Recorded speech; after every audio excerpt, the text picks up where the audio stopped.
السلام علیکم۔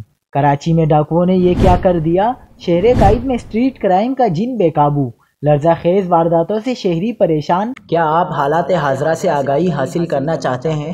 خبر کے پیچھے چھپے اصل حقائق جاننا چاہتے ہیں تو ابھی سبسکرائب کیجئے جلمل پاکستان کو اور ساتھ ہی گھنٹی کے نشان پر کلک کر دیں۔ آپ کو بتاتے چلیں کہ سال 2022 کے دوران اب تک 49 روز میں شہر کے مختلف علاقوں میں ڈکیتی اعداد و شمار سامنے آ گئے۔ کراچی میں اسٹریٹ کرائم کی وارداتوں میں مسلسل اضافہ ہو رہا ہے۔ ہر ماہ تقریباً 10 سے زائد افراد کے ڈکیتی مزاحمت پر قتل کے واقعات رپورٹ ہونے لگے۔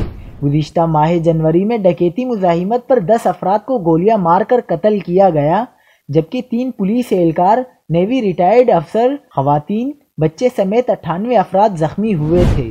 2022 کے پہلے جنوری کے مہینے کے دوران 184 گاڑیاں چوری کر لی گئیں، جبکہ 16 اسلحے کے زور پر چھین لی گئیں۔ اس کے علاوہ گزشتہ ماہ 3908 موٹر سائیکلیں کراچی میں چوری ہوئیں، جبکہ 419 اسلحے کے زور پر چھین لی گئی۔